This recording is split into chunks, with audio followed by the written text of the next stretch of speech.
Boa noite, pessoal. Sejam muito bem-vindos. Nós vamos iniciar a nossa segunda aula sobre design instrucional e planejamento para a educação à distância. Vamos dar continuidade à nossa jornada, desbravando aí o design instrucional. Semana passada nós geramos um boom aí na cabeça de algumas pessoas, né? Muita gente ainda não conhecia o design instrucional, talvez não por esse nome, né, também. Eu vou resgatar aqui um pouquinho do que nós vimos na semana passada. Eu tive olhando o fórum, né, de discussão, participações excelentes, muitas contribuições, né, e eu percebi que pelas contribuições muita gente acessou ao material e de fato está compreendendo, né, esse design instrucional, está fazendo essa relação do design instrucional com a sua prática pedagógica, e nossa intenção de fato era esta, né, é trazer esse design instrucional para a nossa prática, o que ele pode contribuir, em que ele pode contribuir para a nossa prática. E na semana passada, nós vimos muitas coisas, né? Quando eu estava fazendo aqui o resgate do tanto de coisa que nós vimos, aprendemos muitas coisas, né? Nós vimos os 3 níveis de planejamento, o educacional, curricular e pedagógico. Nós vimos que esse planejamento, né, educacional, ele precisa andar em coerência. O planejamento que eu falar que eu faço, né, e executo na minha sala de aula precisa ter coerência com esse planejamento macro, né, com esse PDI, com o nosso projeto político-pedagógico da instituição, com o PPC do curso. Então, tem que haver essa conversa, né, essa relação entre esses níveis de planejamento.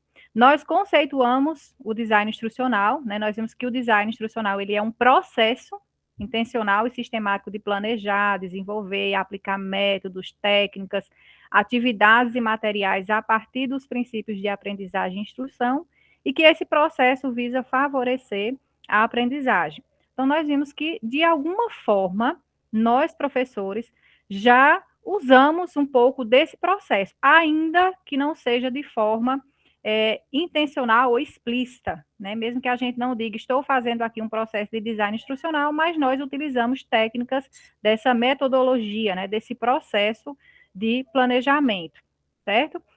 Vimos também que o DI, além de ser um processo, ele também é um produto. Então, quando eu digo, esse manual aqui é o DI, né, o design instrucional, esse vídeo, então ele também pode ser um produto e também pode ser uma teoria do conhecimento que abarca aí diversas áreas, né, como nós vimos, a pedagogia, a comunicação, a própria parte de design, né, a comunicação. E aí nós vimos que esse design instrucional, ele surge no contexto de Segunda Guerra Mundial, né, no momento em que precisava treinar ali os soldados num tempo muito curto, né, e o material, você não estaria ali com esse soldado, né, com o pessoal lá do exército, então esse material iria cumprir essa função, e vimos que a mídia na época era vídeo, cinema, né, então, nesse contexto aqui de surgimento do DI, nós vimos que as bases teóricas eram as bases comportamentalistas, né? Então, muito ligada aí ao behaviorismo, e que agora, né, com o passar do tempo, foi se aproximando de outras abordagens, como a cognitivista, como a construção, o construtivismo. Então, não há que se falar que o design instrucional ele é muito comportamentalista, porque dentro do próprio DI nós vamos ter diversas abordagens, tá certo? Então, em função dessa origem, né, de Segunda Guerra Mundial, de comportamentalismo, nós temos uma variação do termo, e nós vimos que aqui no Brasil há um preconceito ainda em relação ao termo design instrucional, porque remete muito ao tecnicismo, né?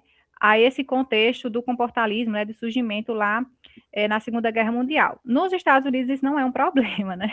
Para eles não há esse sentido que nós denotamos aqui.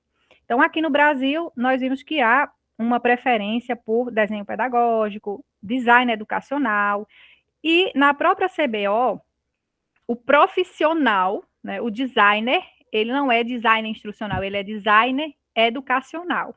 Então, optou-se por isso, mas que lá também tem, dentre as correlações, o design instrucional, né, como se fosse um sinônimo. Então, por uma questão de preferência, aqui no nosso curso, nós resolvemos colocar design instrucional, devido a ainda ser o termo mais usado e conhecido, tá certo? E também adotando aí alguns autores que nós vimos na aula passada, de que o termo instrução estaria ligado ao ensino, né, e não necessariamente aquela instrução tecnicista, certo? Então, nós vimos na semana passada todo esse contexto de surgimento, a variação do termo, né, que é uma questão de escolha, e vimos os elementos do DI, que são os mesmos elementos do processo de ensino e aprendizagem que nós já estamos acostumados. É o perfil do estudante, objetivos de aprendizagem, a metodologia, as atividades avaliativas, e nós vamos aprofundar ainda um pouquinho, nós vamos ver que nessas fases que nós nos debruçaremos hoje, esses elementos ainda são retomados, tá certo? E nós vimos os 3 tipos ou formas de organizar essas etapas do design instrucional. Então, nós temos 3 tipos. O fixo, nós temos aí como exemplo os cursos MOOCs, né, ou MOOCs, como alguns costumam chamar, que são aqueles cursos em que não há abertura, não há uma flexibilidade, o conteúdo está lá pronto, acabado, não é autoinstrucional, não há tutoria, né, o estudante entra na plataforma, faz o curso, pega o seu certificado e vai embora, não tem interação, então tem uma baixa flexibilidade. Por outro lado, tem uma escalabilidade muito grande, né? Nós temos aí, por exemplo, no Rio Grande do Sul, a plataforma de cursos MOOC que tem 10 mil alunos, né? Eu nem lembro a última vez que nós tivemos essa informação. Então, tem uma escalabilidade muito maior porque não tem interação. Mas, por outro lado, tem uma evasão muito grande nesses cursos justamente pela falta de interação. Muita gente começa, quem aqui nunca começou um curso e abandona? Eu mesma, o AvaMec e outras plataformas, a ENAP, né, outras plataformas, a gente se interessa por um curso, aí faz a inscrição, mas não tem um tutor, não tem um grupo, não tem uma pessoa que fica mandando link como a gente está aqui, né, de vez em quando lembrando a vocês, né, no chat do próprio Moodle, então não há essa interação nesse modelo fixo, certo? No aberto, a gente tem ali uma combinação, tem uma estrutura, mas também tem uma flexibilidade, né? Muito pouca, né? A estrutura é muito pouca, né? Ele é aberto, então, assim, o planejamento aqui no aberto vai depender do feedback que os estudantes vão dar. Então, aqui, o planejamento, a estrutura é pouca, ela é mais durante a implementação da ação, certo? Já no modelo contextualizado, a gente pode dizer que tem aí uma mescla. Temos uma estrutura e nós temos uma flexibilidade que vai ajustando ali as atividades, as etapas, de acordo com o perfil, de acordo com o que a turma vai demonstrando, tá certo? E nós vimos que os nossos cursos regulares, eles estão numa forma de organização do DI contextualizado, tá certo? Lembra daquela perguntinha que eu fiz a você? O estudante, ele escolhe o percurso dele? Ele escolhe as disciplinas que ele vai cursar? Não, ele segue um projeto pedagógico do curso. No máximo, tem ali as eletivas que a gente flexibiliza um itinerário para ele, mas ele precisa atender a um projeto pedagógico. Então, isso é que a gente chama de estrutura. E o que, que a gente vai flexibilizar, Elisa, num modelo de organização contextualizado? Atividades, metodologias, organização dos próprios conteúdos, tá certo? Então, lembrando os 3 tipos de organização do design instrucional, né, desse meu processo, a gente utiliza nos cursos regulares o contextualizado, porque nós temos uma estrutura, precisamos atender a ela, mas a gente também tem uma margem de flexibilidade. E aí, nós entramos no modelo mais conhecido, né, de design instrucional, que é o modelo ED. Nós vimos que ele tem 5 etapas ou fases, né, e nós focamos na aula passada na fase de análise. A análise, que é aquele momento de eu entender as necessidades, de eu saber quem é o meu público-alvo, quais são as minhas limitações institucionais, econômicas, né, de recursos. Então, a gente viu na semana passada como fazer essa análise, né, alguns modelos de questionário eu deixei também disponível para vocês lá nos materiais complementares, né, alguns formulários que nós aplicamos, mas além dos formulários, a gente também pode recorrer a dados dos nossos sistemas acadêmicos, né? Você pode fazer ali um formulário para complementar informações, mas no dado da matrícula ali nós já temos também muita coisa, certo? Muito subsídio para as outras fases, tá certo? Então, hoje, o que a gente tem para ver? Isso aqui é tudo que a gente viu na aula passada, né? Foi muita coisa. E aí, o que a gente vai aprender hoje, né, nesse planejamento e design instrucional? Nós vamos ver a fase 2 do DI, que é a parte de planejamento, de design, e vamos adentrar aí já na parte de desenvolvimento. Inclusive, nós fizemos uma alteração lá no plano de disciplina, já coloquei atualizado, porque nós tínhamos colocado inicialmente só a fase de design, mas de acordo com o que nós vimos no fórum de discussão, nós achamos melhor trazer a fase de desenvolvimento já para hoje. Nós vamos tentar esticar um pouquinho mais essa fase de desenvolvimento, que é muita coisa. É a fase do DI que demora mais, né? Quando a gente vai analisar, é a fase que demora mais. Então, essa terceira fase vai ficar metade para hoje e metade para a próxima aula, tá certo? Então, nós vamos agora iniciar a fase 2 do DI. Alguém levantou a mão? Eu não... Ah, não, né? Apareceu um barulhinho aqui. Pronto. Então, vamos lá, começar a nossa aventura a esse modelo ED. Então, aqui só resgatando o nosso fluxograma, nós vimos a fase de análise, diagnóstica, as personas, né, de eu imaginar aquele aluno médio, o aluno for lá do ensino médio ou superior, né, totalmente à distância ou híbrido, é um estudante que trabalha, não trabalha, né, vai ter tempo de fazer as atividades. Então, aqui, essa fase de análise foi a que a gente já viu. Agora, nós vamos para a fase de design, né, ou desenho. E aí, uma vez que eu fiz essa análise, né, analisei o contexto, já sei das limitações, conheço o perfil dos meus alunos, agora é a hora de a gente planejar, né? Nós vamos colocar no papel aí o que a gente quer agora. Então, nessa fase de desenho, pessoal, nós vamos fazer a definição de estratégias e vamos começar a mapear uma sequência didática, certo? Então, é a fase em que são planejadas aí as estruturas, né? Como é que eu vou produzir o material, qual é o material que eu vou utilizar, né? Então, são tomadas decisões relativas aos elementos do DI, certo? Esse planejamento, como nós vimos na fase de análise, né? Já tem lá o perfil, ele precisa atender às necessidades de aprendizagem daqueles estudantes, né? Ser adequado a esse público. O público é do ensino médio, é do ensino superior, é da EAD, é jovens e adultos, que público é esse? Então, na fase de análise eu já consigo entender.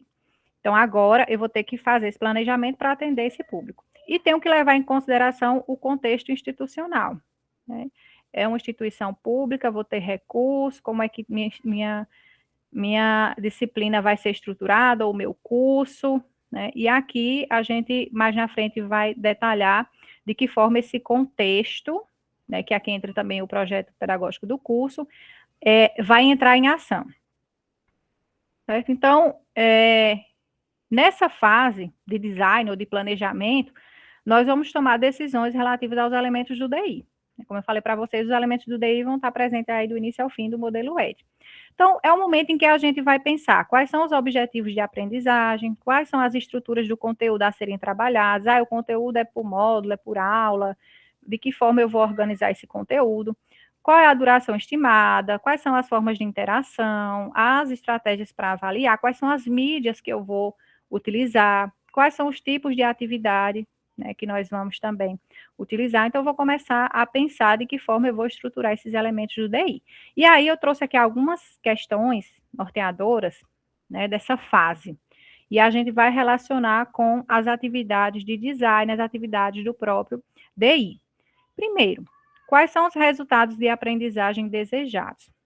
Essas questões, elas são bem provocadoras, porque a gente, às vezes, vai preparar uma aula e a gente não faz esse passo a passo, né? De entender quais são os resultados que eu quero. E aí, no DI, seria identificar os objetivos de aprendizagem. Que métodos e técnicas contribuem para eu alcançar esse objetivo? Então, veja que esse método, as técnicas, tudo vai estar relacionada a esses objetivos de aprendizagem. Então, eu vou definir as atividades de aprendizagem de apoio, né, que vão servir de suporte para que eu consiga fazer com que os estudantes alcancem esse objetivo.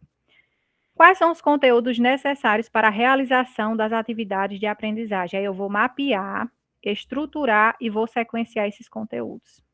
Quais as linguagens e os formatos mais apropriados para apresentar os conteúdos? Eu vou selecionar aqui as mídias. Vai ser vídeo, vai ser áudio, podcast, vai ser livro. Quais são as ferramentas necessárias para a realização das atividades de aprendizagem de apoio? Que eu vou selecionar aqui as tecnologias. E, né, em sequência, as atividades em que sequência as atividades serão realizadas. E aqui eu vou definir as experiências de aprendizagem, certo? Então, de que forma eu vou fazer a avaliação do estudante, né? Como é que eu vou ver se esses objetivos eles foram atingidos? Então, eu vou colocar aqui as atividades avaliativas, certo? Então, são algumas questões que a gente vai se norteando. Como é, Elisa, que nós vamos registrar as decisões relativas a essa fase de design? Ou onde é que nós vamos registrar as respostas, né, a essas perguntas? E aí tem aqui algumas alternativas que a literatura dá. Pode ser o plano de ensino, ou chamado plano de disciplina. Nós vamos mostrar aqui a vocês como nós fazemos aqui na diretoria com os cursos da Universidade Aberta do Brasil. E a gente utiliza esse modelo de plano, a gente chama de plano de disciplina, mas nós já utilizamos mapa de atividades, né? Então, isso também é uma preferência. Roteiro de aula, matriz de planejamento ou matriz de design instrucional. Tá certo? E aqui, eu queria que vocês respondessem aí como é que você costuma planejar o curso ou a disciplina de vocês. É de forma detalhada, né, atendendo ou pensando nessas questões norteadoras, partindo lá, eu quero que o estudante aprenda isso, ou ao final dessa disciplina, desse conteúdo, saiba isso, e a partir daí, definindo todas essas etapas, né, de métodos, de linguagens, da própria avaliação. Então, como é que vocês aí na sala de aula estão fazendo esse registro? Tem todos esses detalhes?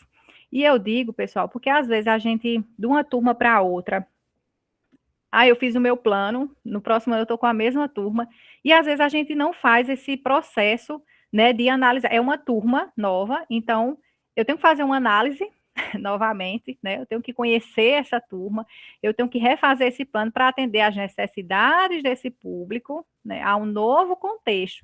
E às vezes a gente nem sempre faz isso, né? No nosso planejamento a gente não costuma fazer esses detalhes e nem prestar atenção nisso.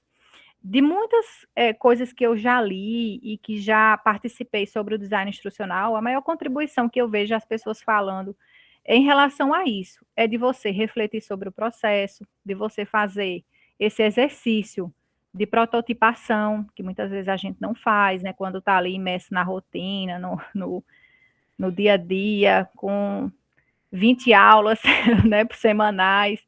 E às vezes é difícil, né? A gente sabe fazer esse exercício de planejar de forma detalhada para atender a essas necessidades. Se tiver alguma contribuição, tá certo? E você queira trazer para cá, porque às vezes nem sempre eu estou olhando o chat, né? Maeli vou só parar aqui um pouquinho, pessoal, porque como eu coloquei a pergunta, a gente espera que vocês reflitam um pouquinho, né, sobre isso, se você costuma fazer esse planejamento detalhado. Mas ele diz que não faz assim de forma tão detalhada, né, mas vai observando o que funciona, o que gera dificuldade. Isso mesmo, pessoal. A gente precisa, nem sempre às vezes nem sempre a gente consegue, de fato, fazer esses detalhes minuciosos. Josivan disse que ainda estou lutando para criar um design adequado para o médio presencial. É um desafio. Imagine na EAD, viu, Josivan? Ou quando você tem, por exemplo, no médio também tem alguns cursos que tem uma carga horária à distância, aí você tem que integrar esses dois planejamentos para não ficar uma carga horária dividida, né? E aí eu até me questiono às vezes, é híbrido ou é dividido, né? O que é que a gente faz nesses cursos em que há essa carga horária à distância, mas que o curso é presencial? Kelly falou que no Rio Grande do Sul acabam fazendo detalhadamente, até porque precisamos fazer as entregas semanais e anuais das planilhas com o planejamento.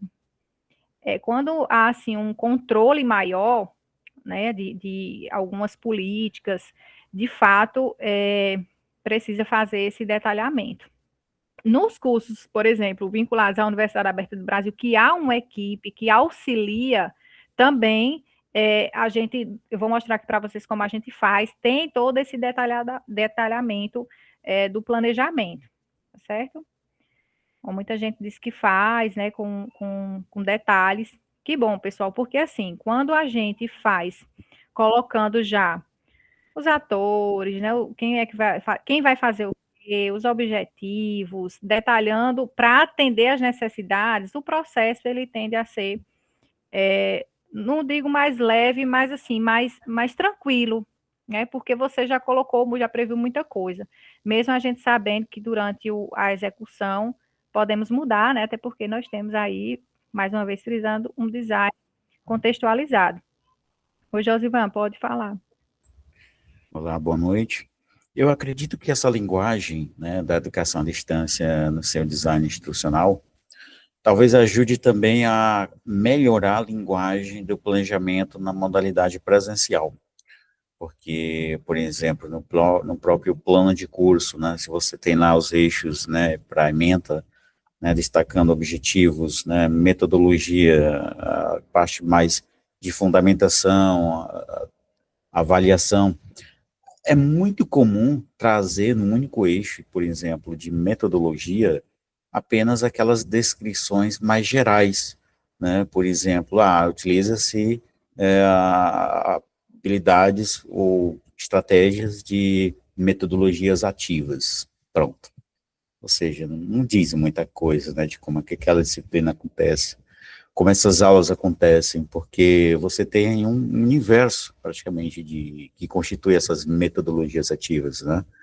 Então, eu entendo ainda que esse design, né, por exemplo, no próprio presencial, é um tanto limitado, né? Não dizer limitado, mas é muito geral, né? Você traz conceitos gerais sem detalhar adequadamente ali, por exemplo, algumas coisas que na linguagem, vamos dizer, da educação à distância, tem aí um certo diferencial. Então, acredito que pode trazer contribuição para melhorar essa linguagem do plano de ensino da modalidade presencial mesmo, entende? Por exemplo, no próprio SWAP, como é que você consegue inserir esses conteúdos lá? É muito geral, é muito ainda abstrato, né? É como eu mencionei antes, né? Você cita a sua metodologia, mas não explica direito ali como é que acontece na prática. Bom, é isso, não posso me demorar muito. Professor Eudes. Só corroborar com as palavras de Josivan, né? Normalmente eu costumo falar bastante sobre isso, da importância da educação à distância no ensino presencial, né? Na construção dos materiais que nós fazemos dentro da modalidade da educação à distância, que são materiais que qualificam o ensino presencial, né? De diversas formas, né? Eu fiz uma enquete agora, rapidinho aqui, Elisa, né, perguntando qual o instrumento que o pessoal mais utiliza, né, na realidade deles, né? Então, eles colocaram basicamente aqui plano de ensino e roteiro de aula, né? São os documentos de planejamento que normalmente eles utilizam, mas achei muito bacana a fala de Josivan, porque isso, até um parêntese, a gente está falando, pessoal, de uma abordagem, né, de um modelo, de um processo, né, que isso tudo é um design, né, e ele é constituído por fases, né, como a Elisa comentou. Né? Então, você tem vários. E aí a gente tem duas concepções. Tem a concepção, tem a fase, desculpa, tem a fase da concepção, que é a fase inicial, né, que você tem a análise, o design e o desenvolvimento, e a fase de execução, que é a fase de implementação e avaliação. Eu costumo dizer que no presencial a gente só chega na fase de análise e de design. E o design que a gente faz no presencial é um design muito, vamos dizer assim, muito enxuto, muito pouco detalhado. Então, quando a gente pega, por exemplo, aí eu acredito que a Elisa vai ter a oportunidade de mostrar um plano de disciplina, onde a gente tem as fases de concepção, de análise, design, desenvolvimento, e as fases de execução, como a implementação e avaliação, a gente vê que tem muito mais além do que simplesmente fazer aquele preenchimento básico de um plano de disciplina, né? Colocando lá os objetivos da disciplina, né? A metodologia que vai utilizar. Então, é muito bacana em ver o quanto que esses instrumentos da modalidade de educação à distância impactam positivamente na melhoria da qualidade do presencial. Verdade, é boa contribuição, viu, Josivan? Isso mesmo, a gente pode utilizar esse processo para qualificar, né, como o professor Eudes falou, o nosso ensino presencial. Mas ele, nós vamos mostrar o modelo que nós utilizamos e nós deixamos ele bem explicado minuciosamente. Nós temos professores que às vezes entram na Universidade Aberta do Brasil, mas nunca atuaram na educação à distância. E às vezes tem gente que diz: meu Deus, é muito trabalho. Eu digo, mas o trabalho na educação à distância, o trabalho maior é antes do início da aula. Né? Diferente do presencial, que o trabalho maior, muitas vezes, é estar, né, vivenciando já naquela fase que nós dizemos aqui, né, no DI, que é de implementação. Então, professor, se você gasta tempo, né, empreende seu tempo nessas fases anteriores, as outras fases elas serão mais tranquilas. Maeli, pode falar. Boa noite. Eu vou falar rapidamente para não alongar muito. Eu fico com dúvidas porque eu sou da área técnica, então eu nunca fiz formação de pedagogia propriamente dita, eu nunca fui ensinada na universidade como fazer essas coisas, né? Eu fui aprendendo fazendo primeiro para concurso, né, um plano de aula, depois fazendo no trabalho mesmo para os planos de disciplina, como no IF não são cobrados esses planos de aula, a gente faz o planejamento da disciplina para o semestre, né? Então, por isso que eu perguntei se tem um detalhamento, porque eu queria ver como é, fiquei curiosa para entender um pouco melhor e talvez até tentar aperfeiçoar o meu trabalho que é no presencial, né, no momento. E aí, assim, como é a área técnica, a gente tem muita dificuldade de entender como seriam esses objetivos, que às vezes os conteúdos, eles são muito extensos, pelo menos os das disciplinas que eu ministro. É muito extenso, então dou, por exemplo, em uma disciplina 10 culturas diferentes. Eu sei que os meus alunos não vão sair de lá sabendo tudo dessas culturas, porque nem eu mesma sei. Então, e como eu adaptaria esses planos para a realidade? Pronto, quando a gente estiver avançando aqui e eu mostrar o plano, aí você vai ver em que medida você pode ajustar o seu plano, né, o que você já faz, ao modelo que a gente vai mostrar aqui. Mas eu creio, Maeli, que vai contribuir muito para a sua prática, para seu planejamento. Nós temos, assim, exemplos muito positivos em relação a professores como você, né? Só atuei na área presencial, na área técnica, e que a gente se surpreende quando começa o planejamento na educação à distância. Inclusive, eu vou pedir permissão ao professor para, na próxima aula, um dos professores que nunca tinha atuado e que hoje a gente utiliza o plano dele, nunca tinha atuado na EAD, o plano dele como exemplo para outros professores.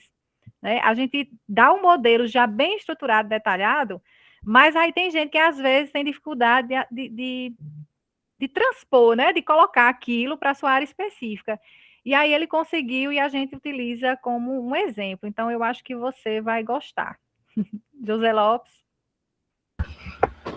Boa noite a todos. Meu querido.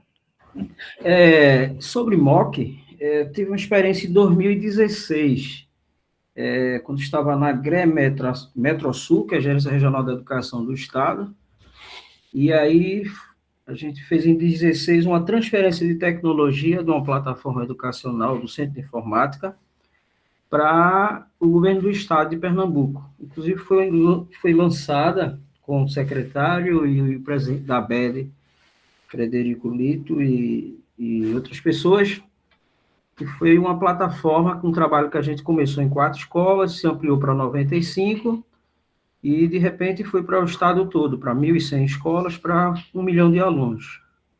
e foi justamente uma experiência de mock. E aí a gente fez essa implantação em 2016. Em 2017 a gente ganhou um prêmio da ABEP, da Associação Brasileira de Entidades Públicas, com esse trabalho. E depois eu fui para o Cefos, que é a SAD, para fazer esse trabalho a nível de estado todo, de todas as secretarias. Tive a oportunidade de ir para a Fundagem, mas aí por questões, vamos dizer, políticas, eu parei por aí. Mas a gente tem algumas experiências também de mock. 1 milhão e evasão, teve, não? Não, veja, não, na verdade o mock, como já foi colocado, né? Algo que já estava pronto, sem tutoria, e aí qual que acontece? O Cefosp, acho que eu tinha comentado, acho que foi numa outra disciplina, no outro componente, ele queria trabalhar com cursos à distância, só atendia cursos presenciais. E aí a gente foi em 2015 para ir fazer essa implantação, e aí começou a atender o estado todo. E veio a pandemia e se ampliou muito mais. E aí a gente já vinha fazendo essas ações anteriormente. E aí, quando a gente começou a experimentar isso lá na GRE, a gente já tinha materiais, e a ideia era multiplicar o máximo de pessoas. E aí depois, como foi feita a implantação, cada coordenação ou cada secretaria verificava qual seria o melhor uso com essa plataforma. O ponto do MOOC também é isso, você raramente faz revisão, né? Só quando tem uma atualização de conteúdo e você, de fato, consegue alcançar. Inclusive, nós temos aqui, depois eu vou fazer a propaganda, nossa plataforma, né, chamada Plataforma Veredas. Em breve nós vamos abrir para o público externo, que é a plataforma de cursos MOOCs, né? Os cursos livres, auto-instrucionais. Então, meu povo, é muito bom aqui ouvir vocês, né? E essa é a nossa intenção, é contribuir, é colaborar, né, para a prática pedagógica de vocês aí, seja no ensino presencial, no híbrido, né, ou só na educação à distância, certo? Então, vamos ver agora como os elementos centrais, né, no processo de ensino-aprendizagem, eles podem ser representados. Nós vimos que pode ser plano de ensino, matriz. Elisa, eu vou só para não ficar só na palavra, eu vou procurar aqui a foto do lançamento, depois vou projetar lá no finalzinho, só para Tá vocês certo, verem. valeu, tá bom, maravilha, muito bom, assim, ouvir experiências de, né, outros lugares, instituições. Então, a gente pode representar esses elementos, né, do processo em uma matriz de design instrucional, né? Muita gente chama matriz DI, né, a matriz de design instrucional, que é, meu povo, se a gente for olhar, é semelhante ao plano de aula, né? Tanto é que na própria literatura traz, pode ser o plano de aula, o plano de ensino. E aí, aqui, quando a gente olha essa matriz, aqui é uma matriz que Filato traz nos livros dela, ela coloca aqui, tem uma unidade de aprendizagem, que seria essa primeira coluna aqui.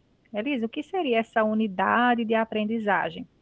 Pode ser, no âmbito da minha disciplina, um tópico, um módulo, eu tenho lá um conteúdo da minha disciplina, e aquilo ali, para mim, é um módulo. Ele tem, tem objetivos, né? Tem uma compreensão, né? E aí eu separo nesses tópicos que ela chama de unidade de aprendizagem, tá certo? Então, para a gente aqui, né, que está na rotina de fazer só o plano de aula, né, o plano de ensino, muitos aqui, talvez a maior dificuldade, se fosse preencher essa matriz, seria essa coluninha aqui de papéis, que a gente não está acostumado a preencher, os conteúdos e ferramentas também, né, não costuma aparecer com essas nomenclaturas nos nossos planos. Mas vamos ver aqui em detalhe essa matriz e a gente vai também adentrar em cada unidade dessa, tá certo, pessoal? Então, aqui a matriz instrucional seria esse nosso plano. Vamos planejar aqui uma unidade. Então, digamos que aqui eu vou mostrar exemplos também já preenchidos, tá certo? Além do nosso aqui, eu tenho um objetivo de aprendizagem. Eu quero que os estudantes aprendam a produzir uma videoaula, um exemplo. Aqui nós temos os papéis. Quem vai fazer o quê? Aluno, se eu tenho um tutor e o próprio professor. E aí, cada pessoa vai desempenhar uma ou mais atividades, por isso que a coluninha de atividades está aqui do lado. Quais são essas atividades, Elise? Nós vamos ver mais na frente. Pode ser atividades relacionadas à leitura do vídeo, a produzir o vídeo, a inserir no Moodle. Então, vai detalhar aqui quem vai fazer o quê nessa coluna. Aqui, a duração, certo? Então, essa unidade aqui, na minha disciplina, eu preciso de 6 horas, 10 horas, 20 horas. Se for um curso MOOC, por exemplo, um curso de 15 horas, de 20 horas. Então, eu coloco aqui a duração, tá certo? E os conteúdos, então, as atividades, elas são apoiadas por conteúdos e ferramentas que são organizadas em um ambiente. Esse conteúdo vai ser o quê? Vai ser um vídeo, vai ser um livro, vai ser um podcast, eu já coloco o recurso também, a ferramenta que eu vou utilizar e o ambiente, no nosso caso, o ambiente virtual. E a avaliação para verificar se esses objetivos, eles foram alcançados. E aqui eu volto um pouquinho ao que a gente viu lá na primeira aula. Os elementos, né, que nós vamos colocar aqui nessa matriz, eles são frutos de uma decisão político-pedagógica, né, e vai perpassar aí os pressupostos teóricos, as abordagens, né, as teorias da aprendizagem que estão subsidiando a minha prática. Então, se eu quero, por exemplo, estudantes que sejam críticos, reflexivos, que sejam ativos no processo, né, então, quais são os conteúdos e quais são as atividades que eu vou proporcionar? Né? O que eu vou propor para que esse aluno seja crítico, seja ativo, que construa algo. Então, a gente vai ver, Maile falou aí sobre a dificuldade, né, de estabelecer os objetivos de aprendizagem. Né? Vamos colocar aqui algumas alternativas. Então, veja, igual o plano que a gente faz, o nosso plano ele vai refletir, né, o que eu penso, o que eu quero, o que eu penso de educação, de sociedade, e isso faz também, pessoal, uma relação com o projeto pedagógico daquele curso que eu estou atuando. Minha disciplina faz lá de um curso X, no PPC, a política, a filosofia é esta aqui. Então, por isso que a gente fez aquele momento, né, para discutir sobre planejamento macro, porque a gente precisa, no chão da sala de aula, estar em consonância com esses outros níveis de planejamento, ok? Então, vamos lá ver o que é essa matriz. Aqui eu trouxe alguns exemplos, né, que eu fui encontrando aí na internet, exemplos disponíveis, e veja aqui, ali a autora traz um modelo, mas as instituições vão adaptando qual é a melhor forma de eu registrar, né, esse conteúdo, as estratégias, os objetivos, a avaliação. Então, isso pode ser feito de diversas formas, não necessariamente nessa ordem, né, o importante é que estejam ali os elementos básicos do processo, que são os que a gente já conhece também. Tá certo? Esse daqui é da Universidade Federal de Santa Catarina, coloca lá. Tópico, tema, infelizmente, o que tinha preenchido, a imagem não estava boa, então por isso que eu não trouxe, mas aqui dá para a gente ver mais ou menos, ó, o tópico, tema. Então aqui, cada coluna dessa, cada linha dessa, perdão, é relativa à unidade de aprendizagem, que poderia ser aqui módulo 1, e aí daria um título para esse módulo, né, essa unidade dentro da minha disciplina. Aí os conteúdos aqui, eles dizem respeito tanto à unidade, né, ao conhecimento, que são os tópicos referentes a, por exemplo, teorias da aprendizagem, aí eu colocaria aqui listando as teorias, seria o conteúdo, como também ao próprio suporte, né, a mídia que vai suportar esse conteúdo, que seria uma videoaula, aqui um texto, um livro, uma página. Então, eu vou colocando aqui esses conteúdos. Os objetivos de aprendizagem, o que eu quero que o aluno, né, saiba lá no final. Os recursos que eu vou utilizar, as estratégias de avaliação e feedback. Então, aqui é um modelo. O que eu vou observar quando eu for? Eu vou mostrar já um preenchido para vocês. O que eu vou observar quando eu for preencher? Seja essa matriz DI, né, matriz de design institucional, ou seja o meu planejamento que eu estou lá já acostumado a fazer. Eu tenho que me atentar, né, mais uma vez, ao projeto pedagógico do curso. Por que a gente bate muito nessa tecla? Às vezes a gente está planejando e a gente não sabe. Não acontece nos nossos cursos, né, no presencial, eu creio que isso não seja uma coisa recorrente, mas eu não me atento, às vezes, à forma de avaliação, que está descrita lá no meu PPC, tem peso, lá está dizendo que vai ser como essa avaliação. Por exemplo, e aí eu já trago para algo que nós já vivenciamos lá no primeiro módulo, o novo marco. O novo marco diz que a atividade avaliativa tem que ter um texto, tem que ter avaliação presencial e que esta deve ter um texto de questões discursivas, né? Então, no meu PPC tem isso, mas às vezes eu estou lá planejando minha disciplina e não me atento a isso, né, a esse detalhe. Então, é preciso estar atento ao PPC do curso, né, a legislação, o que fala em relação a algumas coisas. O planejamento da disciplina, a execução da disciplina tem que ser pelo menos de 10 semanas, que foi outra novidade que o novo marco trouxe, né? Nós vemos aí que muitas vezes o pessoal faz uma disciplina em um mês, uma disciplina em 15 dias. Não, na graduação agora tem que ter o mínimo de 10 semanas. Isso vai impactar no meu planejamento.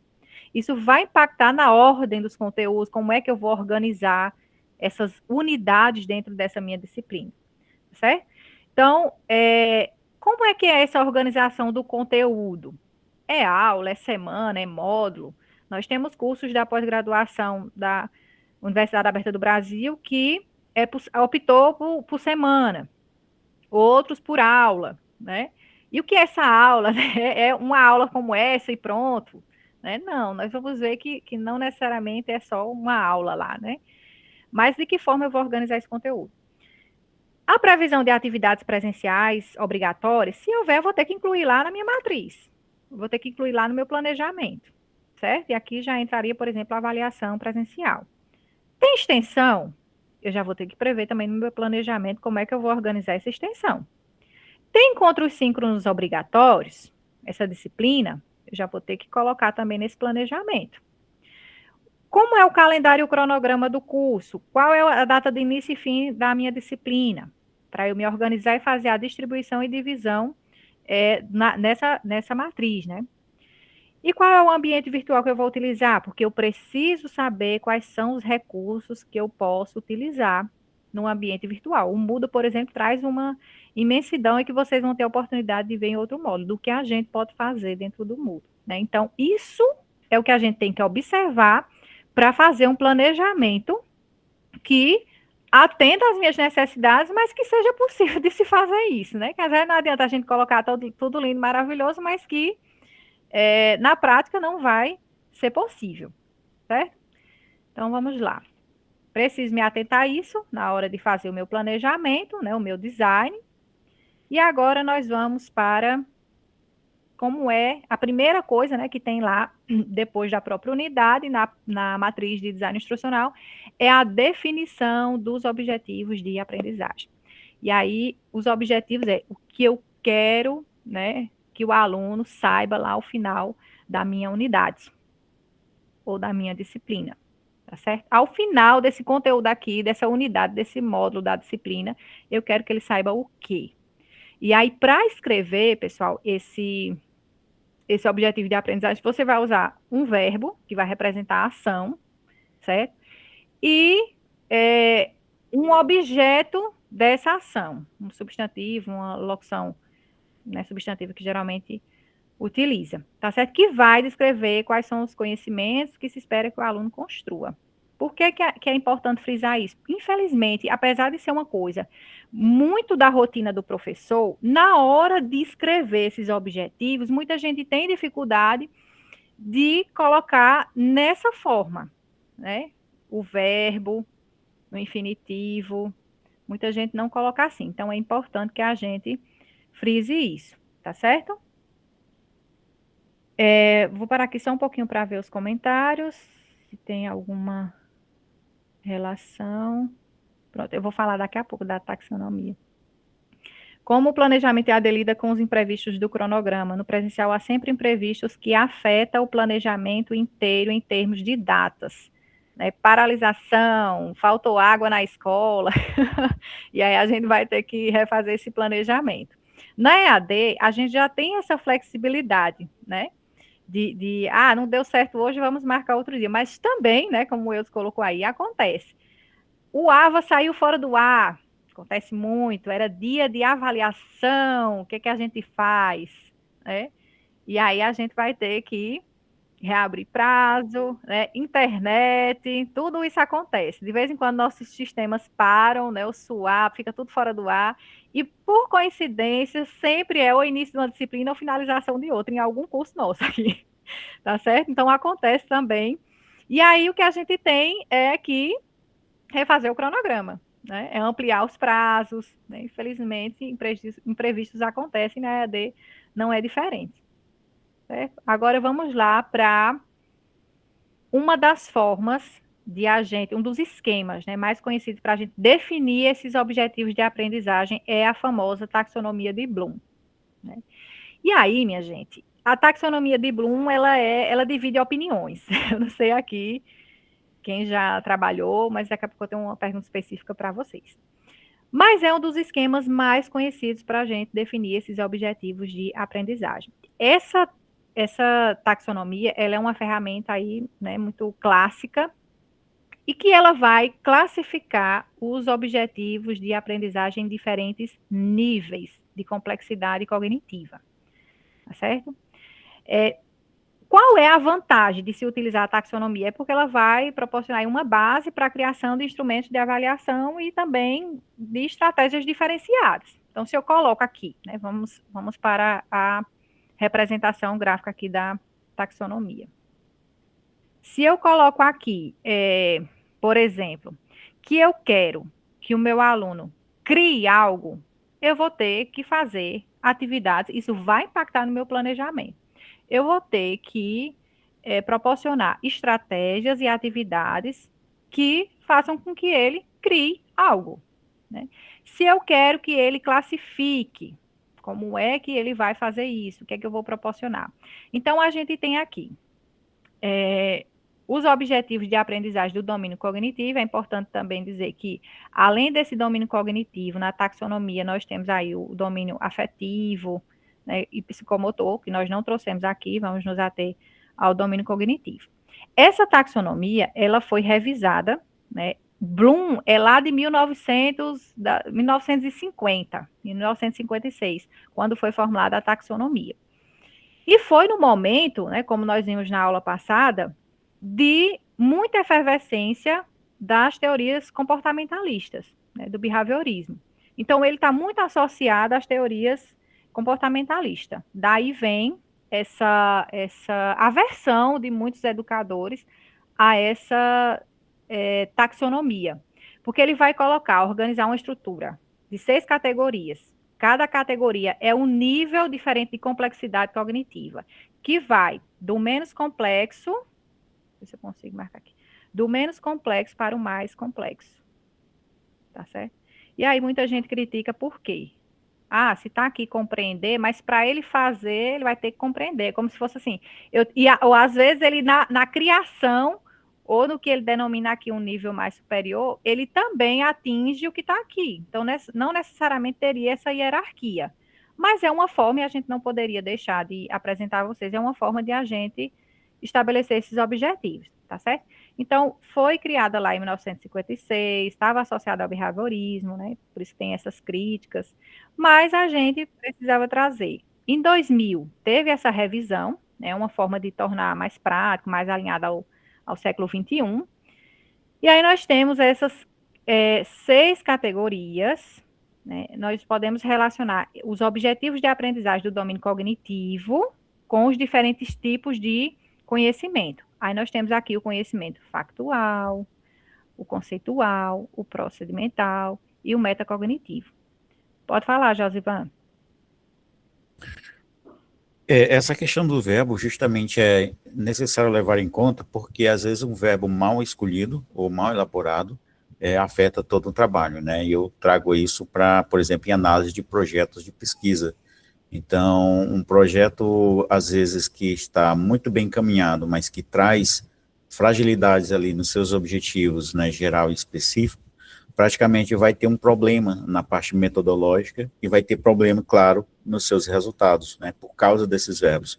Então, às vezes, a gramática pode ajudar nesse processo, porque um verbo transitivo, né, que pode ser direto ou indireto, né, que não for bem empregado no objetivo do trabalho, seja um plano de aula, um projeto de pesquisa ou algo afim, vai ter aí um certo, vamos dizer assim, direcionamento ou indirecionamento, né, para situações que, às vezes, o projeto propõe uma coisa, porque ele cita esse verbo, mas ele não atende a isso, porque ele foi ali mal elaborado.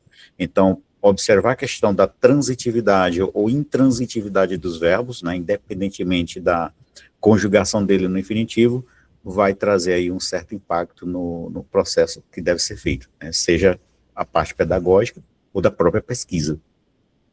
Isso mesmo, José, muito boa a sua colocação, né, de a gente se atentar a isso. E até no nosso modelo do plano de disciplina, a gente sempre coloca, ó, se eu quero que o aluno planeje algo, né, se eu quero que ele projete, como está aqui, no domínio de criação, né, que seria um nível de complexidade maior, o que eu vou, aí eu sempre pego, ó, por isso que tem que estar bem alinhado o objetivo, a metodologia e a avaliação. Coloquei lá que eu quero que o estudante compreenda. Se você coloca muito nesse nível de complexidade aqui, que para a teoria é inferior, né? Recordar, reconhecer, identificar, conhecer, fica muito no âmbito da teoria. E isso impacta no planejamento das minhas atividades, né? Como você bem colocou. Isso impacta na minha metodologia, porque eu não vou proporcionar diversificar. Então, eu só quero que ele conheça, só quero que ele liste, que ele identifique, mas até nas metodologias ativas, vocês vão ver no próximo módulo do curso, né, que vai me forçar a colocar um objetivo que atenda. Na verdade, é o contrário, né? Essa metodologia, ela tem que atender a esses objetivos. Mas se a gente não escreve, como que você colocou aí, que quer que o aluno crie, projete, que gere, vai estar uma incoerência nesse meu plano, certo? Então, essa taxonomia ajuda a gente a dispor, né, ajuda muito o professor a organizar esses objetivos de aprendizagem, certo? Isso vai proporcionar a base para a criação de instrumentos de avaliação e estratégia diferenciada, porque senão a gente vai ficar muito na teoria, no conhecer, no refletir, e se eu quiser empregar até metodologia ativa, não está conversando aqui o meu objetivo com a minha metodologia. Alguém quer falar alguma coisa? Geraldo, pode falar, Geraldo. Professora, uma outra coisa que é importante notar e compreender, que eu, enquanto professor, não vai adiantar eu colocar um verbo, ou como bem disse o professor Josivan, querer que o estudante avalie, sem antes eu ter discutido com o aluno estratégias ou metodologias para que esse aluno analise, para que esse aluno aplique. Então, eu preciso compreender isso. Então, esse aqui também discute o próprio processo de ensino. Então, quando eu chego na sala com a nova temática, com o novo conteúdo, qual é a primeira coisa que eu preciso discutir? É relembrar alguma coisa, apresentar aquele conteúdo para que esse aluno conheça ou reconheça. Em seguida, eu vou desenvolver atividades, bem como avaliar questões para que ele compreenda aquilo que ele já conhece, para que ele reconheceu, para que ele relembre, e assim por diante. Eu não posso aqui colocar, como diz meu pai, o carro diante dos bois, porque, do contrário, isso vai levar o estudante a não desenvolver aquela habilidade, aquele objetivo, o qual eu esperava, e às vezes eu vou colocar essa culpa, entre aspas, aqui no estudante, mas eu mesmo, enquanto professor, não fiquei atento, não observei o próprio processo aqui que vai precisar. No caso, o Bloom, lá atrás, ele entendeu, ele estruturou, que é o que o próprio nome diz, taxonomia, né? Essa estruturação vai dizer o seguinte, o estudante, ele vai conseguir dizer, ele pode dizer que ele sabe, ele aprendeu a partir do momento que ele passa por esses 6 processos, né? O lembrar, o relembrar, o compreender e assim por diante. Obrigado. Eu que agradeço, Geraldo, isso mesmo. Então, essa taxonomia, ela vai, né, como o Eudes colocou aqui, ela vai obrigar a gente a sair de formulações genéricas, como você bem colocou, Geraldo. Isso vai impactar tanto em quem ensina, quanto em quem aprende. Então, força o professor a melhorar estratégias, né, a trazer atividades diferenciadas e o aluno a alcançar aquele objetivo. Então, vai impactar esses atores, né, aí do processo. Muito obrigada pela sua contribuição. Certo, pessoal? Então, aqui é uma forma, né, de a gente estruturar e definir esses objetivos de aprendizagem. Bloom aí é conhecido, né? Mas eu repito, não é unânime, né? Muita gente não gosta dessa classificação ou acha que, como eu falei, no processo de projetado uma metodologia ativa, ele também pode reconhecer, conhecer, compreender. Né? Não necessariamente teria essa ordem progressiva. Mas aí nós não vamos esticar a baladeira em relação a isso, né? Só para que vocês saibam que nós temos também essa forma de estruturar, tá certo? Aqui, nesse QR Code, eu deixei um manual didático, é muito interessante esse manual, porque traz práticas avaliativas com a taxonomia, né, revisada. Muitos modelos, eu vou colocar lá no material complementar de vocês, tá certo? Muito bom mesmo, e vocês podem até, Maeli, aí, pegar como exemplo, porque traz lá quais são as atividades, né? O verbo, a atividade, as estratégias. Então, é bem legal esse manual para estruturar atividades de avaliação com base na taxonomia de Bloom. E aqui, lá queria perguntar, né, a vocês, se já utilizaram essa taxonomia. Josivan já falou que utiliza, né? Como é que vocês definem? Alguém aqui falou da BNCC, né? Não necessariamente seguiria essa ordem progressiva, mas o que está lá da BNCC em relação ao domínio do conteúdo. Mas alguém aqui tem uma experiência de utilizar a taxonomia, né, pensando aí nessa progressão e no impacto que esses verbos trarão para a metodologia, para as próprias atividades avaliativas. Né? Jaqueline colocou, mas como na prática de avaliação do desenvolvimento da aprendizagem. Então, vocês já conheciam a taxonomia? Alguns aqui já conhecem, utiliza. Quem aí pode escrever no chat. Como é que estabelece esses objetivos de aprendizagem, né? Se usa a taxonomia ou outro esquema, né? E lá na nossa matriz, na parte de atividades, né? A própria taxonomia também pode nos ajudar, né? Como nós já conversamos. Se eu coloco que eu quero que o estudante compreenda, aí eu tenho aqui como eu posso estruturar esse verbo e qual a atividade que vai proporcionar isso, essa compreensão. E aí nós temos aqui alguns, como por exemplo, analogia, infográfico, questionário, exemplos e regras. Então, isso no âmbito do compreender. Vamos para um de uma categoria superior, né, de um nível maior. Criar. Então, se eu quero que esse estudante crie algo, aqui estão os verbos que eu posso colocar: construir, combinar, formular, inventar, planejar, projetar, produzir, compor, desenhar. Eu vou dar um exemplo. Nós queríamos muito nesse curso, se a turma fosse menor e nós tivéssemos as condições humanas para fazermos, nosso objetivo seria propor a elaboração de um plano de disciplina a partir do que nós vimos no módulo. Se fosse uma turma menor, nós poderíamos fazer isso. Então, se eu quero que crie, que elabore, a gente, como o Geraldo fez, né? A gente tem que dar as condições para que o aluno faça isso. E a atividade avaliativa, né, se fosse nesse curso, seria a criação desse plano de disciplina, a elaboração. Então, estaria aqui nesse domínio, né, cognitivo de criar.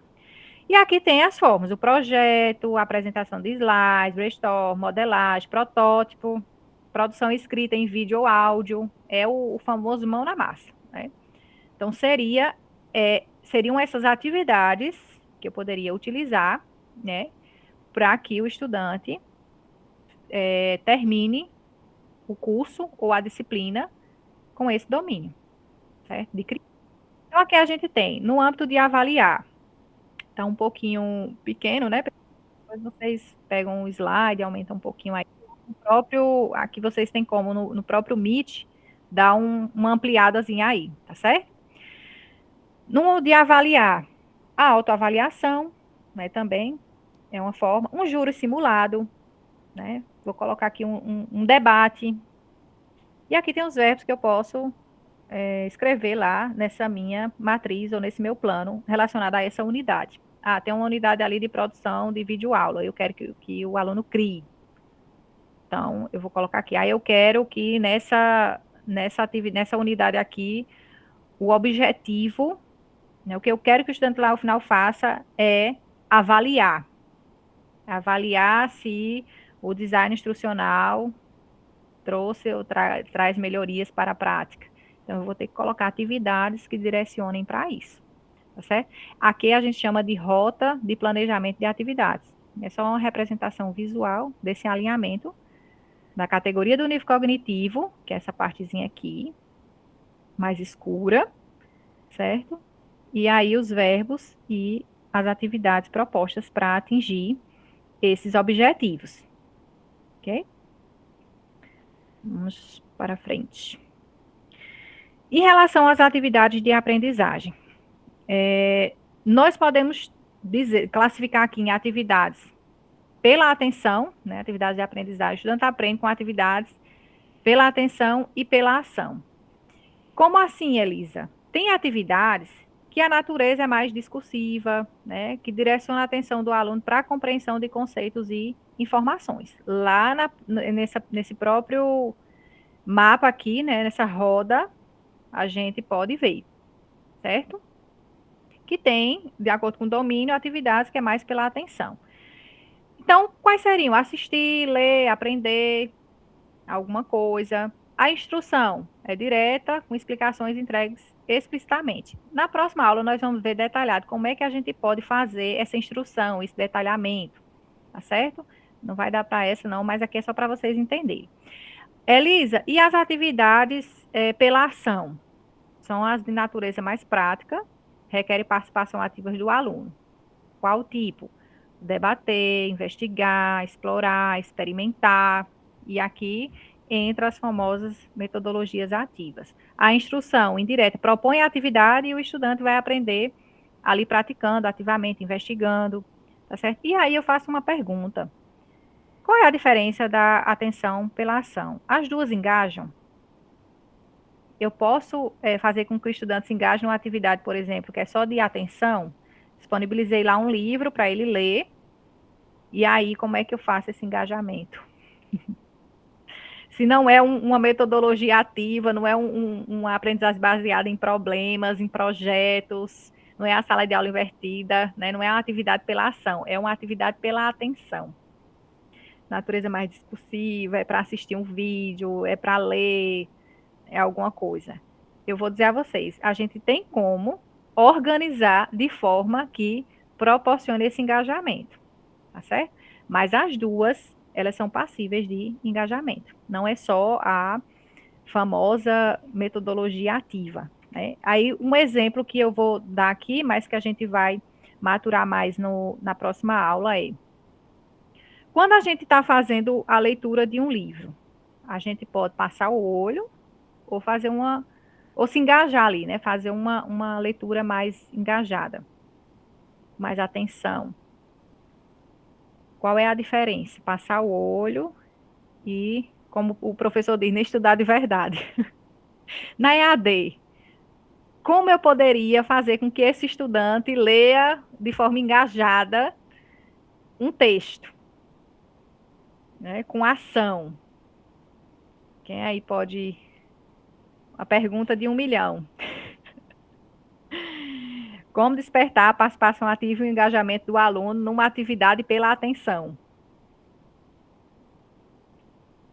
É só com a atividade... tem muita gente que diz, mas a leitura é uma coisa passiva. Nem sempre, né? Diga aí, Josivan. Olha, isso aí é um desafio grande, né? Porque é preciso pensar, por exemplo, no próprio perfil, né, de estudante, né? Qual é a intenção de mercado desse aluno. Então, praticamente não tem como a gente trazer um pacote, né, de ferramentas para construir, né, esse percurso leitor. Porque se nós falamos, por exemplo, de adolescentes, né, especialmente, por exemplo, de ensino médio, então é preciso burlar, né, vamos dizer, alguns elementos pedagógicos para que, de fato, se tenha aí um exercício de leitura. Então, como esse exercício ocorre e de que maneira ele pode ser aproveitado para que se torne útil e parte do cotidiano desse aluno.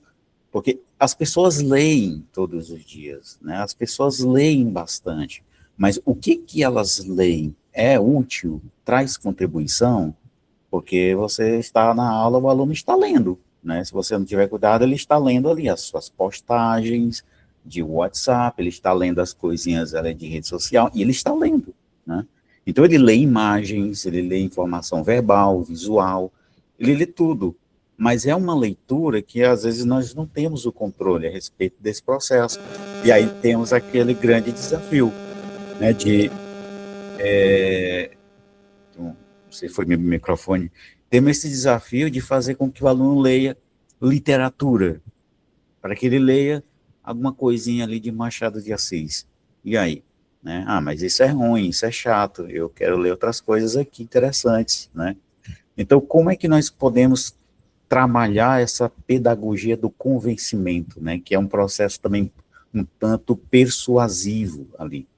Agora, se falamos de um perfil estudantil, vamos dizer, de ensino superior, aí já precisa trabalhar isso de uma outra maneira, né? Ou seja, eu acho que é preciso ser um tanto incisivo também.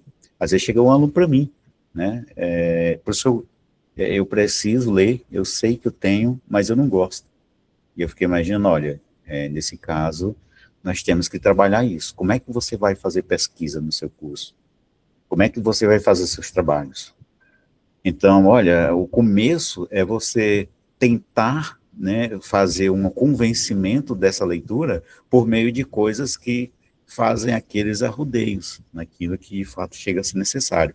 Bom, se você é, sei lá, da área de geografia, vai ler um livro que fala da história da geografia, as curiosidades sobre a geografia, fatos curiosos sobre a geografia. Daqui a pouco você está lendo, por exemplo, né, um teórico importante na área.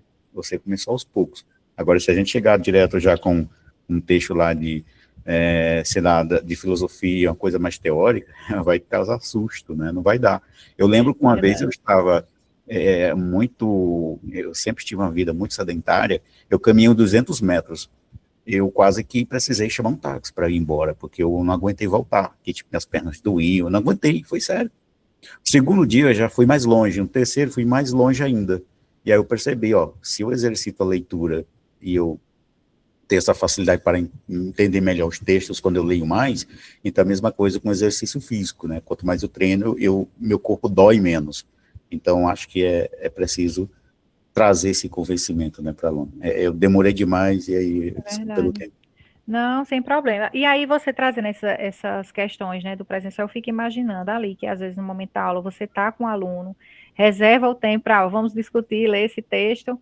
Imagine no momento em que você só coloca o texto lá e você não tem esse controle, você não sabe se leu ou não, né? No máximo, você vê se a pessoa consultou o material, né, pelo Moodle.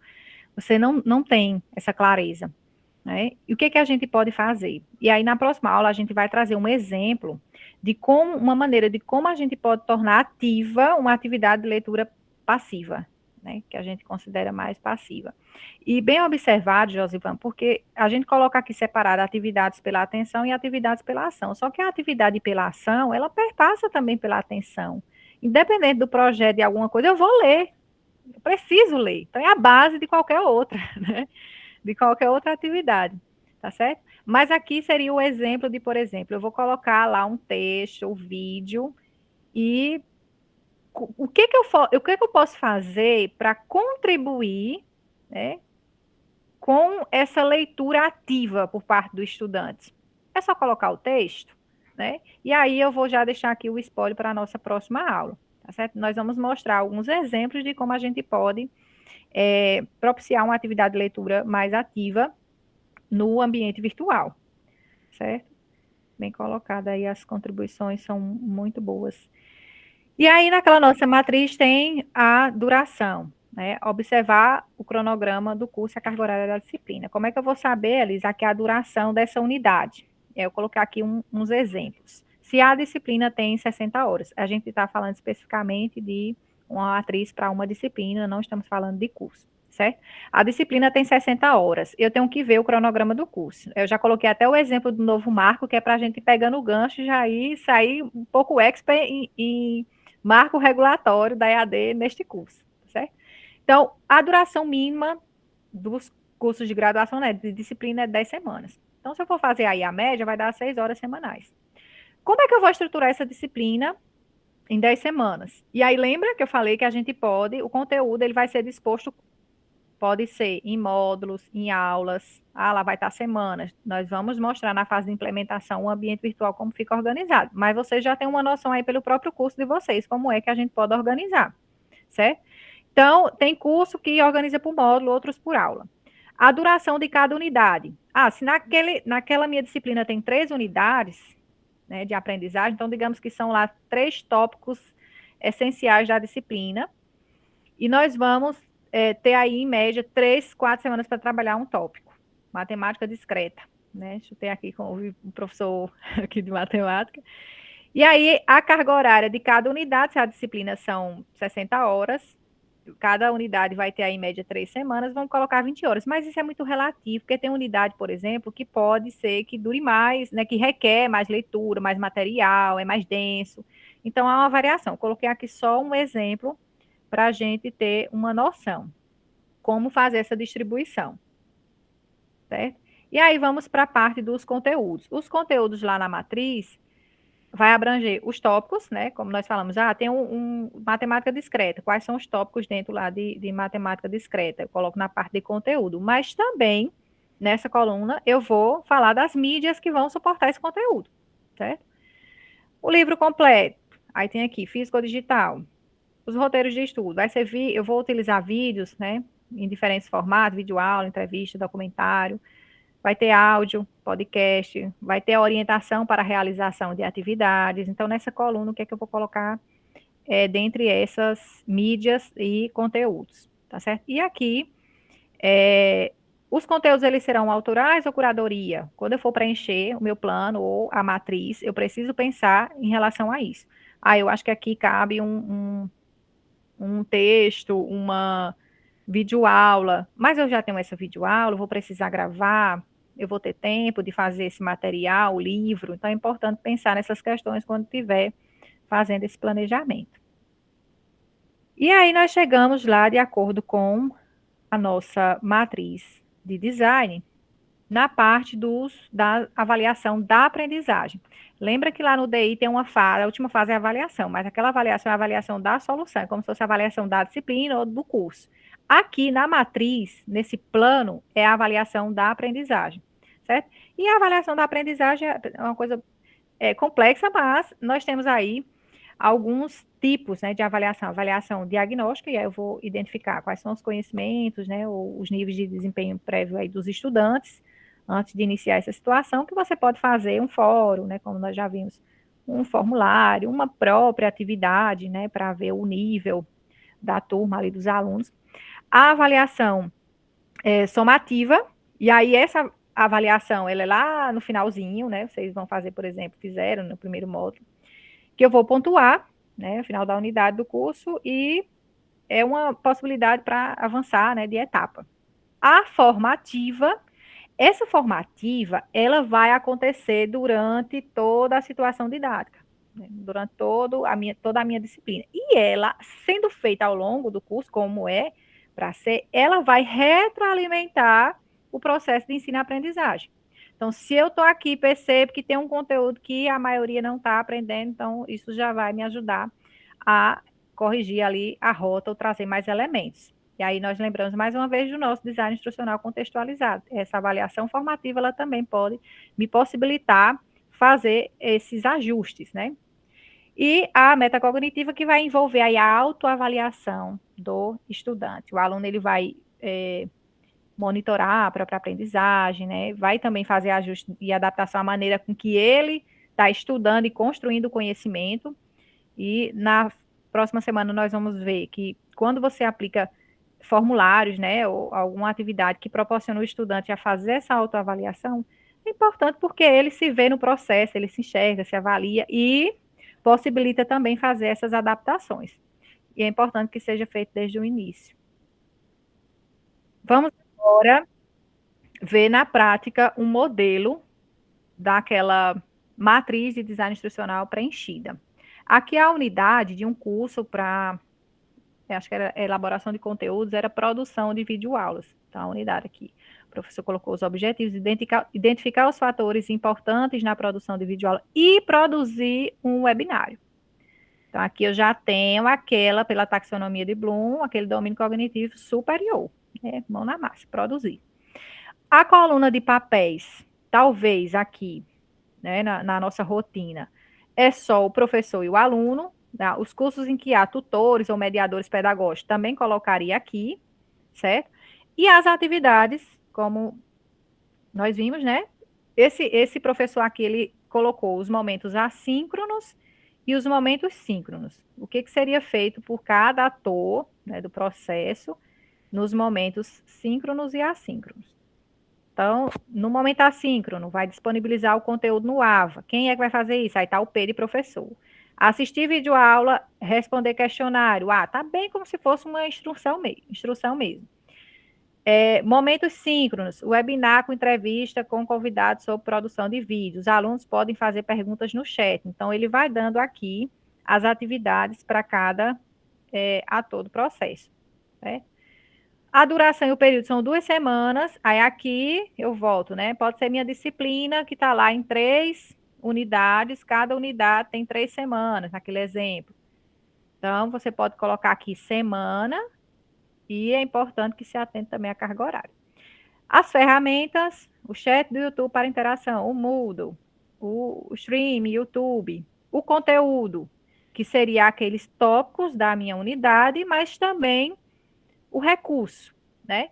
Palestra sobre a produção de vídeo, aí ele já coloca aqui onde está disponível. Websérie de produção de vídeos, aí o YouTube, tutoriais para transmissão.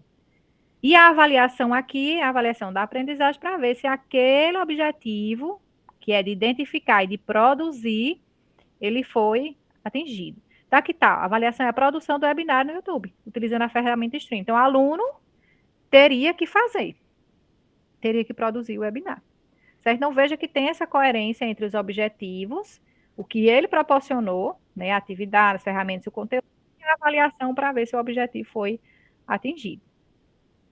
Vamos agora ver um outro exemplo que está disposto de uma forma já diferente daquela que a gente mostrou e desse exemplo preenchido, né? Nesse curso aqui, a pessoa colocou o tópico, o tema e a carga horária, já dispôs de uma forma diferente. Os conteúdos, já colocou os tópicos, não daquela forma, né, do outro lá, que do YouTube, o link lá do repositório. Os objetivos de aprendizagem, conhecer a fundamentação básica dos estudos e aplicação das cores. Os recursos, aí ele vai colocar aqui um texto em PDF, texto com orientação, vídeo aula, atividades e estratégias, coloca aqui o que tem que fazer, e as avaliações, participação no fórum e avaliação de quiz. Então, são alguns modelos. Aí, meu povo, nós temos essa matriz com um monte de coisa para fazer. Agora, vamos ver o que seria o ideal na EAD. É nós termos papéis, uma equipe multidisciplinar, né, que auxiliasse esse professor, que pode ser o professor. Nós podemos ter 3 papéis, o professor conteudista, o professor formador e o professor mediador. Na prática, quando é curso institucional, o curso que tem carga horária à distância, né, um curso presencial, o professor, ele é tudo. Ele é quem produz, ele é quem faz agora a regência, né, que antes era formador, e ele é quem faz também a mediação, certo? Na estrutura da OAB, nós ainda temos o coordenador adjunto, geral, de curso, tutoria, né, ou mediação, coordenador de polo. Elisa, nós não temos isso, né, essa equipe, agora, o que é que a gente faz? Socorro, não tem como planejar desse tanto de coisa, aquela coluna de papéis vai ser só eu e o aluno, né? Não tem uma equipe. Nós vamos mostrar, pessoal, que nós podemos fazer algumas coisas, não precisa ter essa equipe para que a gente faça um trabalho minimamente, né, possível para a educação à distância, certo? Então, eu vou mostrar aqui o nosso plano de disciplina, que nós utilizamos aqui. Veja, a gente colocou até o nome plano de disciplina, porque nós optamos, antes era mapa de atividades, não era isso que a gente utilizava, mudamos o nome para plano de disciplina, plano de ensino, né? Deixamos plano de disciplina. porque a gente entende que é mais próximo da realidade dos nossos professores. Eu acho que se a gente colocasse matriz, a pessoa ia dizer, vala-me Deus, o que é isso? Né, já iria assustar e talvez já criar uma resistência. Um plano de disciplinas é um plano que você está acostumado a fazer, mas que, como o Josivan colocou, nem sempre nós detalhamos. O que nós vamos... Coloca lá de forma bem genérica, né, sem colocar as minuciosidades que são necessárias na educação à distância. Às vezes, no presencial, a gente está ali e fala, né? Mas na EAD nós não estaremos para fazer esses esclarecimentos. Então, a gente tem aqui a caracterização, como é o modelo da graduação. A gente tem lá teoria, prática, extensão, né, carga horária síncrona, tudo, colocar aqui bem delimitado. A ementa é a mesma que está lá no PPC, pode colocar mais coisa, mas tem que contemplar o PPC. Os objetivos, e aí a gente já coloca, ó, estabelecer os objetivos a serem atingidos, pode ser dividido em geral e específico, são focados no desenvolvimento e comportamento do aluno, aquilo que se espera que o aluno aprenda durante e ao final da disciplina, porque muita gente coloca, o objetivo da disciplina é proporcionar não sei o quê. Não é o objetivo da disciplina, é o objetivo de aprendizagem, é o que o aluno vai saber lá ao final, o que eu quero que ele saiba, né, ao final da disciplina. Aí tem aqui os modelos que a gente já coloca, os conteúdos para estruturar em unidades, unidade 1. Então, se a minha disciplina está estruturada em aula ou semana, eu vou colocar na semana 1, 2 e 3, vai ser referente a essa unidade 1, né, ou esse conteúdo 1. Aqui a gente coloca, unidade 1 vai ser trabalhada em 3 semanas, né, como está aqui o modelo. Então, a gente já deixa bem explicadinho. A metodologia, né, que Josivan colocou, aqui, a metodologia desse plano tem 17 páginas, isso aqui é só o modelo orientado. Mas o professor, quando lê, ele sabe o que ele tem que fazer. Não é para ele copiar e colar os exemplos, mas ele tem uma noção do que ele deve colocar, tá certo? Tá aqui, ó, conectando a ementa com os nossos objetivos, e aí vem explicando, tem a orientação ao docente, né? O que ele deve escrever, as estratégias de aprendizagem que ele deve colocar aqui nessa parte, né? Os encontros síncronos, as atividades assíncronas, o que serão, as atividades avaliativas. Então, é bem detalhado, como é que isso tudo vai se articular. E aqui, todos os nossos cursos, nós solicitamos que os professores façam um vídeo de apresentação, certo? Para dá mais essa aproximação com o estudante, né? É diferente quando você entra no curso, está lá só a foto, ou às vezes não tem nem foto, está lá só a descrição, quem é o seu professor. Então, o que a gente pede? Que todo curso tem que ter o vídeo de apresentação do professor e da disciplina. Você fala seu nome, um pouquinho quem é você, e vai apresentar a disciplina, o que os alunos vão ver na disciplina. E aqui tem toda a estrutura, ó, abertura e boas-vindas, a gente já dá o roteiro. Mas vocês vão ter uma aula sobre audiovisual, vai ajudar também. Então, os objetivos da disciplina, a jornada, explicar a metodologia, o acompanhamento e avaliação, e o encerramento, né? Termina aí com algo engajador. E aqui, esse curso resolveu organizar os conteúdos em semanas, né? Então, mas tem, como eu falei para vocês, isso aqui poderia ser aula, né?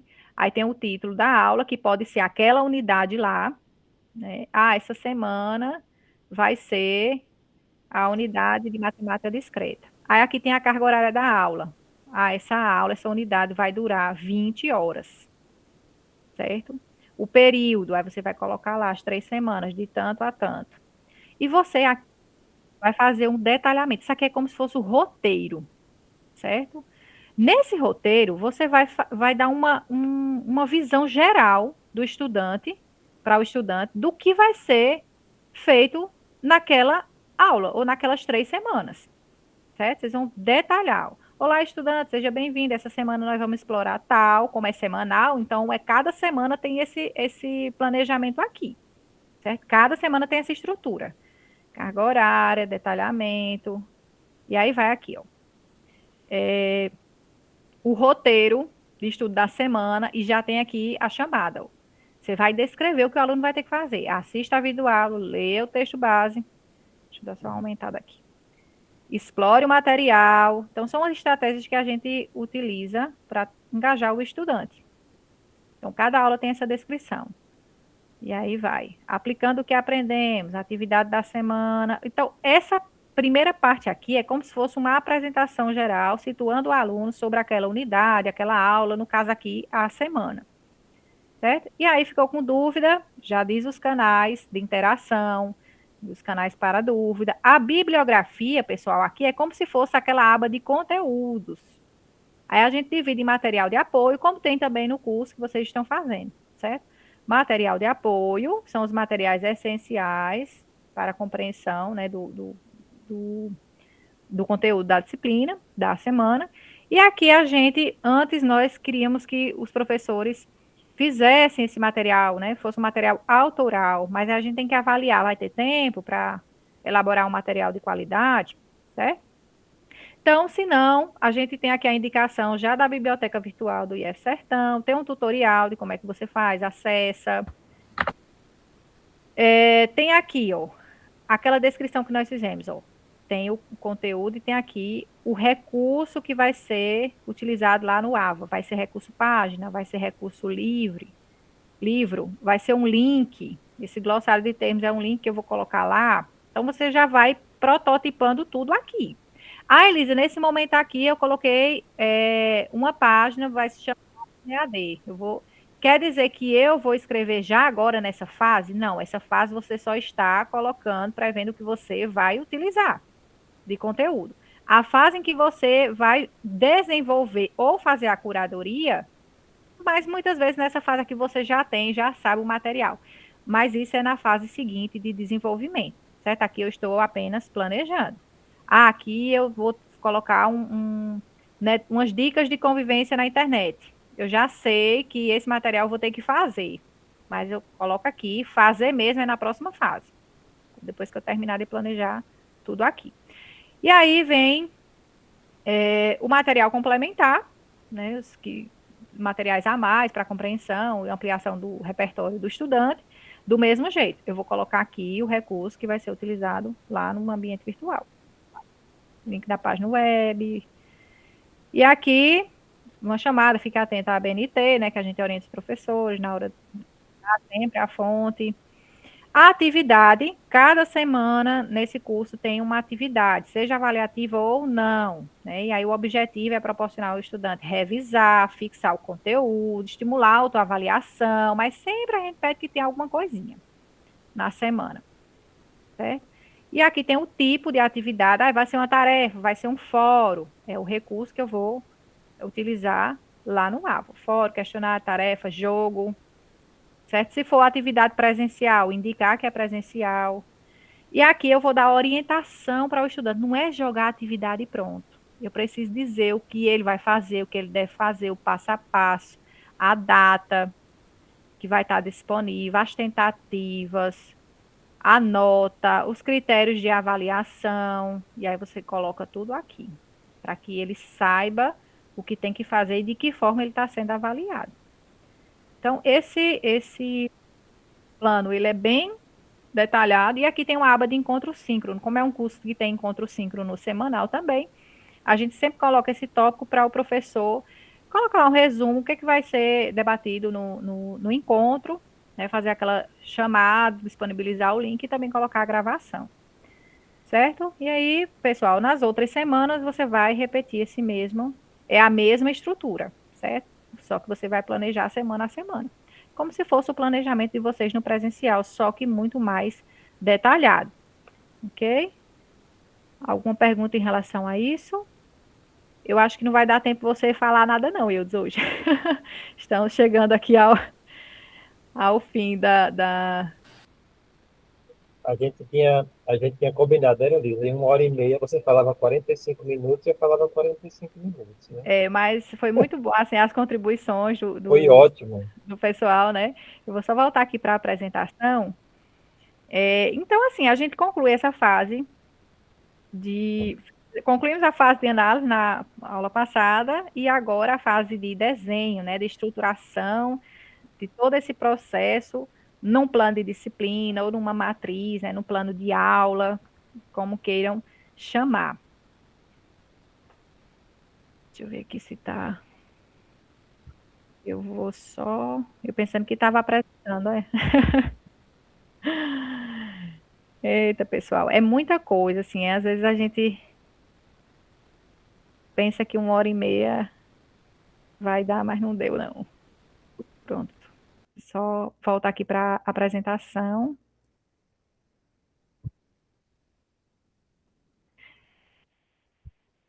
Só revisando, né? Então, nós passamos da fase de análise, passamos da fase de desenho, e a parte que mais demora é a próxima, que é a fase de desenvolvimento. Tudo que eu coloquei lá, naquele plano, naquela matriz, eu agora vou ter que desenvolver. Vou ter o fórum, vou ter que escrever o roteiro, ou se já tiver feito, ótimo, mas se eu coloquei vídeo aula, vou ter que fazer a curadoria ou desenvolver, né? Eu coloquei lá que vai ter um livro, uma página, então é o momento de fazer. Fala, José Lopes.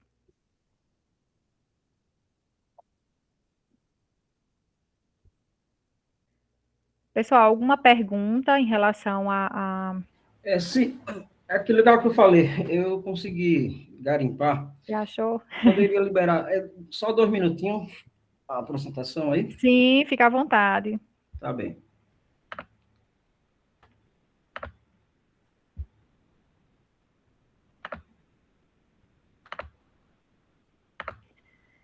Eu vou disponibilizar, pessoal, esse modelo, tá certo? Como material complementar para vocês. Nós disponibilizamos lá um de PPP, os formulários da fase de análise, então, referente à fase de desenvolvimento, a gente vai disponibilizar o plano que nós utilizamos. Além desse plano de disciplina, nós também temos, como trabalhamos com outros atores, né, os tutores, a gente também tem um plano de tutoria, certo? Que é a definição de tudo que o tutor vai fazer, né, em relação ao desenvolvimento daquela disciplina. Então, é um outro plano que nós temos, e eu vou disponibilizar para lá, e na próxima aula também posso apresentar. Como não é a realidade, por exemplo, dos nossos professores do presencial que tem carga horária à distância, isso é mais específico de cursos da Universidade Aberta do Brasil, né, que tem esse profissional, né, que tem esse papel lá, né, do tutor, do mediador.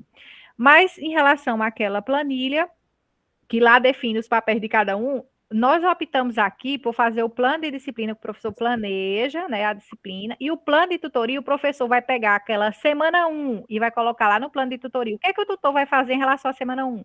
Ah, vai mandar mensagem para o aluno, vai corrigir a atividade, ele vai dispor tudo o que ele quer que o professor que o tutor faça durante a execução daquela disciplina e semana a semana. É como se fosse o mesmo plano aqui, só que indicando as atribuições do tutor, certo? José Lopes, eu vou deixar agora com você, tá bom? Para você apresentar aí. Tá conseguindo visualizar? Agora está aparecendo a nossa telinha, se você puder mas aí... deixar do lado. E agora? Para mim ainda aparece. Aparece outros para você? Agora tá pronto. Pronto, rapidamente, certo? É uma experiência que a gente teve lá nos primórdios aí, 2015 para 2016. Foram 5 escolas para ranquear a Metro-Sul, e aí, de repente, foi para 96. Saímos de 400 alunos para 16.500, 500 ambientes virtuais de aprendizagem. Isso aí foi o lançamento em 2016. Isso aqui são registros, né? Gerência da Metro-Sul, coordenador do Open Redu, o professor Alexandre, do Centro de Informática, eu, como líder educacional, secretário executivo de Educação, João Charamba, aí é o público de gestores e estudantes, e aí a equipe, professor Amaro, gestor da GRE. O caderno de informática da Folha de Pernambuco, @tec, a gente relatou lá como foi esse lançamento. E aí, depois, a revista TI Nordeste falou justamente sobre, após isso, a plataforma, e foi justamente a transferência de tecnologia para a Secretaria de Educação do Estado. E aí, a revista, a gente deu uma fala, falou sobre a questão de um MOOC para 1 milhão de alunos, em transferência de tecnologia do Centro de Informática para a Secretaria de Educação do Estado. Isso aqui foi o lançamento. Tá aí o Frederico Lito, ex-presidente da BET, que faleceu, Fernanda Furuno, Jorge Bento, que é da Diretoria de Inovação, o professor Alex, Romero Tori, Marco Silva, entre outros que são da área de AD, da ABED. Isso aqui foi lá também, foi o professor Lito lá na época, aí depois, em sequência, em 2017, ficamos em segundo lugar do SECOP, que é um prêmio de inovação da Associação Brasileira de Educação de Entidades Públicas, né? E aí, assim, um pouco dos relatos que a gente tem, eu agradeço aí pela oportunidade de falar um pouco do trabalho prático que a gente realizou e tem realizado. E Parabéns, agradeço aí viu? pela atenção. Parabéns, José Lopes. Acho que nós vamos convidar você aqui para integrar a equipe da nossa plataforma Veredas, viu? Vamos pegar essa potência aí. Será um prazer. Por coincidência, eu estou assim, com uma disciplina de fundamentos de AD, Oh, onde coisa tivemos boa. reunião no IF. Peguei o Paulo Palmares, Jaboatão e Lagedo. Pois vamos colocar você aqui em ação. Estou à disposição aí. Tem uma pessoa que levantou a mão, deixa eu ver aqui. Mais alguém, pessoal? Vou ver aqui o chat se tem alguma dúvida. Então, nós tínhamos planejado iniciar a fase de desenvolvimento, né, mas pelas contribuições e pela intensidade mesmo, né, dessa fase de planejamento, nós não temos mais tempo, vamos deixar para a próxima aula. Então, essa fase de desenvolvimento nós vamos ver. Vou colocar aqui só um spoiler para vocês entenderem um pouquinho do que a gente vai ver na próxima aula. Não percam, certo? Nosso momento de mão na massa mesmo, né?